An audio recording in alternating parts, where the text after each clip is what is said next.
नमस्कार दोस्तों, मैं सूरज कुमार आप लोगों का डेयर क्लास में स्वागत करता हूं। दोस्तों, मैं हिस्ट्री के कुछ महत्वपूर्ण यानी कि इम्पोर्टेंट टॉपिक्स पर नोट्स बना कर लाया हूं आपके लिए। आपका केवल मुझे 5 मिनट चाहिए। 5 मिनट्स में आप लोगों को कम से कम एक या दो टॉपिक्स का रिवीजन कराऊंगा और वो टॉपिक्स इतने जरूरी है, इतने इंपॉर्टेंट है कि वो आपके एग्जाम में जरूर आएंगे। और उसके बाद कुछ हम लोग ऑब्जेक्टिव क्वेश्चन के भी रिवीजन करेंगे।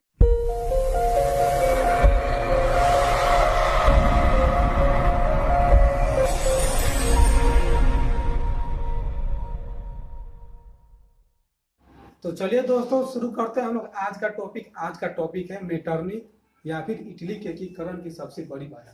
दोस्तों, मेटरनिक कौन था? मेटरनिक ऑस्ट्रिया का चांसलर था। मेटरनिक कौन था?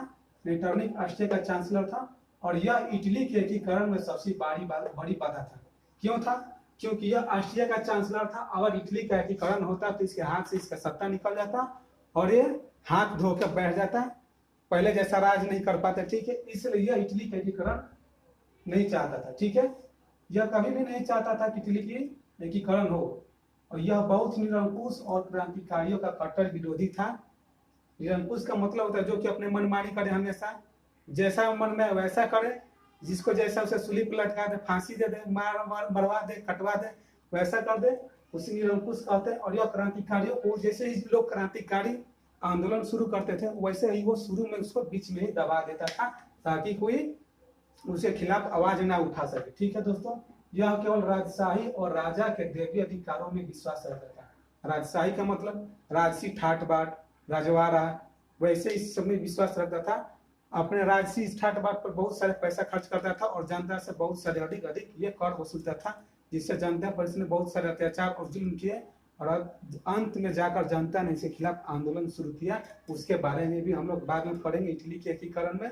दोस्तों, यह दैवीय अधिकारियों में विश्वास रखता। कैसे?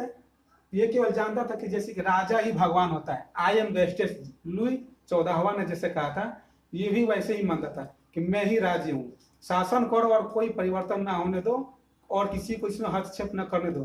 कोई भी आता है बीच में बोलने के लिए उसे मार दो या फांसी पर चढ़ा दो या सूली पर लगवा दो। ऐसा ही यह जानता था और ये अपने विचारों का कट्टर समर्थक था। दूसरे कोई इसका विरोधी नहीं करने देता था। ठीक है दोस्तों, इसके बाद हम लोग पढ़ेंगे मेटरनिक युग या मेटरनिक का काल। दोस्तों, मेटरनिक जो था उसका शासनकाल 1815 से 1848 ईस्वी तक का था, जिसे कि क्रूर और तानाशाही शासनकाल माना जाता है। क्योंकि यह अपने शासनकाल में बहुतों को फांसी पर चढ़वाया, बहुत ही क्रांतिकारियों को इसने मरवाया था, इसलिए इसे तानाशाह और निरंकुश शासक भी माना जाता है। यह अपने काल का सबसे ही बहुत क्रूर चांसलर माना जाता है। यह जर्मनी में भी इसका राजधानी था और इसे ही हम लोग मेटरनिक युग कहते हैं। दोस्तों, मेटरनिक युग किसे कहते हैं? तो 1815 से 1848 ईस्वी तक का जो काल था मेटरनिक का, उसे ही मेटरनिक युग या मेटरनिक का काल कहा जाता है। दोस्तों, मेटरनिक के कुछ कथन थे, कुछ नारे थे जो कि बहुत ही फेमस है, ऑब्जेक्टिव क्वेश्चन में आता है। ये वन लाइनर है, आप याद रखिएगा बढ़िया से एकदम, या आपके एग्जाम में आ सकता है। तो देखिए, पहले इसका कथन था कि जब फ्रांस सीखता है तो बाकी यूरोप को भी सर्दी जुकाम हो जाता है।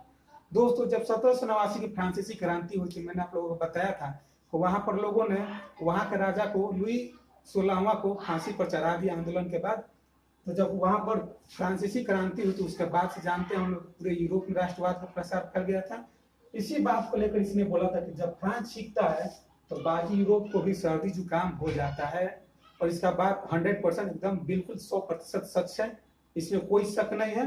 दोस्तों, इसका दूसरा कथन था शासन करो और कोई परिवर्तन ना होने दो। दोस्तों, यह एक बहुत ही बड़ा निरंकुश और तानाशाही शासक की निशानी है। शासन करो और कोई परिवर्तन ना होने दो।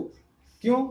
क्योंकि अगर आप शासन कीजिएगा उसमें कोई चेंजिंग आएगा और कोई दूसरा अपना हस्तक्षेप करेगा तो आपके शासन व्यवस्था में गड़बड़ी हो सकती है। इसलिए इसने बोला था कि शासन करो और कोई परिवर्तन ना होने दो। अगर कोई व्यक्ति क्रांतिकारी आंदोलनकारी इसमें परिवर्तन लाने की चेष्टा करता है तो उसे उसी वक्त फांसी पर लगवा दो, दीवार में चुनवा दो या फिर जैसे उसे मरवा देना चाहता था। ठीक है, इसका ये कथन था शासन करो और कोई परिवर्तन ना होने दो। तो दोस्तों, मेटरनिक का कौन कौन से कथन थे? पहला, जब फ्रांस सीखता है तो बाकी यूरोप को भी सर्दी जुकाम हो जाता है। और दूसरा, शासन करो और कोई परिवर्तन ना होने दो। दोस्तों, इसके बाद हम लोग अगला टॉपिक पढ़ेंगे मेजनी के बारे में, जिसे इटली का पैगंबर या मसीहा भी कहा जाता है।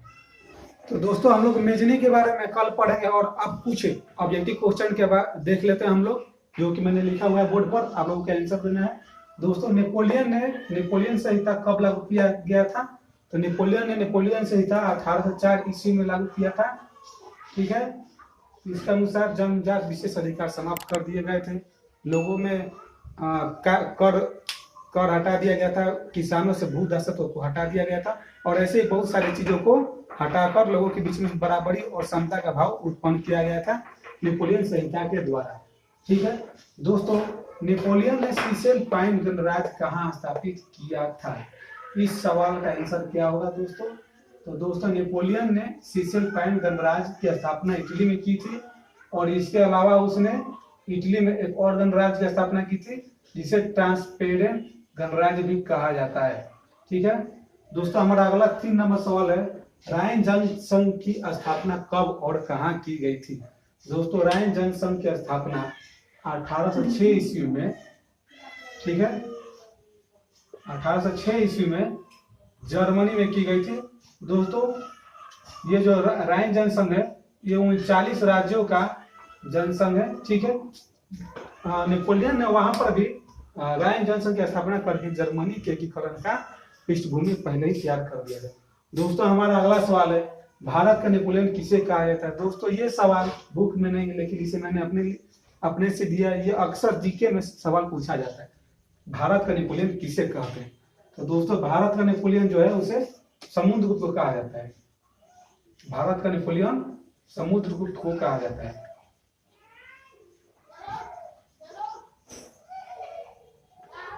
समुद्रगुप्त को सम्राट समुद्रगुप्त भी कहा जाता है, और इन्होंने जैसे कि इन्होंने एक सिक्का जारी किया था जिस पर इनकी आकृति छपी हुई है बीना बजाते हुए। ठीक है, अगला सवाल है, मैन ऑफ डेस्टिनी किसे कहा जाता है? दोस्तों बहुत ही फेमस सवाल है, बार बार हिस्ट्री के क्वेश्चन में आता है। मैन ऑफ डेस्टिनी किसे कहा जाता है? मैन ऑफ डेस्टिनी दोस्तों नेपोलियन को कहा जाता है।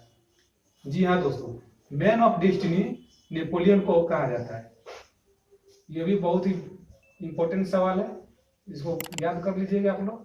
मैन ऑफ डेस्टिनी किसे कहा जाता है? नेपोलियन को।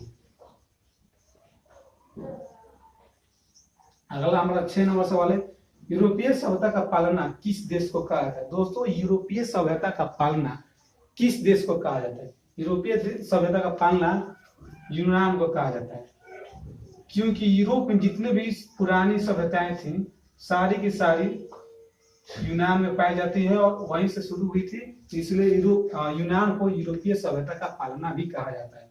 मेटरनिक कहाँ का चांसलर था? यह हमारा अगला सवाल है। मेटरनिक कहाँ का चांसलर था? मेटरनिक जो था यह ऑस्ट्रिया का चांसलर था, और इसका शासनकाल कब से कब का था? दोस्तों मेटरनिक का शासनकाल कब से कब तक का था?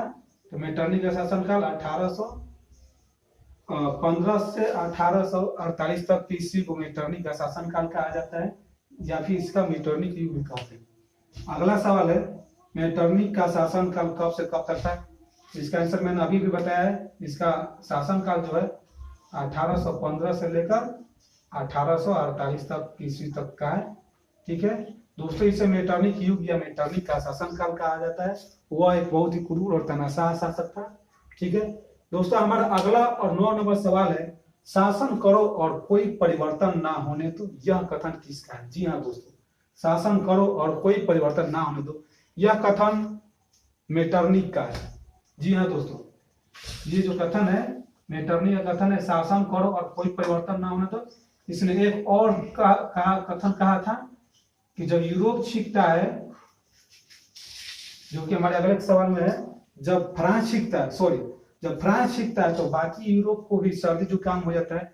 ये कथन भी मेटरनिक का ही है।